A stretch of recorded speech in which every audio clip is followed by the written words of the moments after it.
சீனாவுக்கு செக். இந்தியாவின் அஸ்த்ரா 2 ஏவுகணையால் ஜர்க்காகும் டிராகன். பஞ்சாப் எல்லையில் சிக்கிய சீன ஏவுகணையை வச்சே DRDO செஞ்ச தரமான சம்பவம் இது. அடுத்த 50 செகண்ட்ல மொத்த கதையும் மாறுது. நம்ம ஊர் எல்லைகளை காக்க அஸ்த்ரா மார்க் 1 ஏவுகணைகள் 110 கிலோமீட்டர் தூரம் வரை பாய்ஞ்சு தாக்கும். ஆனா இப்போ நிலைமை வேற.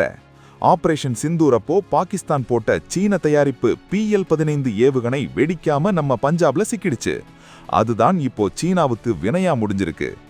மணிக்கு 6000 கிலோமீட்டர் வேகம், தப்பிக்கவே முடியாத டபுள் பல்ஸ் மோட்டார்னு அந்த சீன ஏவுகணைய அக்குவேறு ஆணிவேற பிரிச்சு மேஞ்சிட்டாங்க நம்ம DRDO விஞ்ஞானிகள். இந்திய எல்லைக்குள்ள நுழையிற எந்த எதிரி விமானமும் இனி தப்பிக்க முடியாது. நம்மூர் டெக்னாலஜியில சீனாவையே மிஞ்சுற அளவுக்கு அஸ்த்ரா மார்க் 2 ரெடி ஆயிடுச்சு. இந்த அஸ்த்ரா மார்க் 2 ஏவுகணை 160 கிலோமீட்டர் தூரம் வரை இருக்கிற இலக்க துல்லியமா தாக்கும். இதுல இருக்கிற AESA ரேடார் எதிரியோட ரேடார் சிக்னலையே பிளாக் பண்ணிடும்.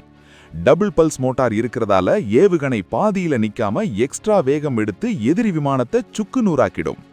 பாகிஸ்தானுக்கு சீனா கொடுத்த டெக்னாலஜியை ரச்சு இன்னைக்கு அதே சீனாவுக்கு இந்தியா சவால் விடுது. இதுதாண்டா தரமான செய்கை. இந்திய வான் பாதுகாப்புல இது ஒரு மிகப்பெரிய மைல்கல். மேக் இன் இந்தியாவோட விஸ்வரூபம் இது. டிராகன் இனி கொஞ்சம் அடக்கிதான் வாசிக்கணும். நம்ம DRDOவோட இந்த மாஸ்டர் பிளான் பத்தி நீங்க என்ன நினைக்கிறீங்க? கமெண்ட்ல சொல்லுங்க.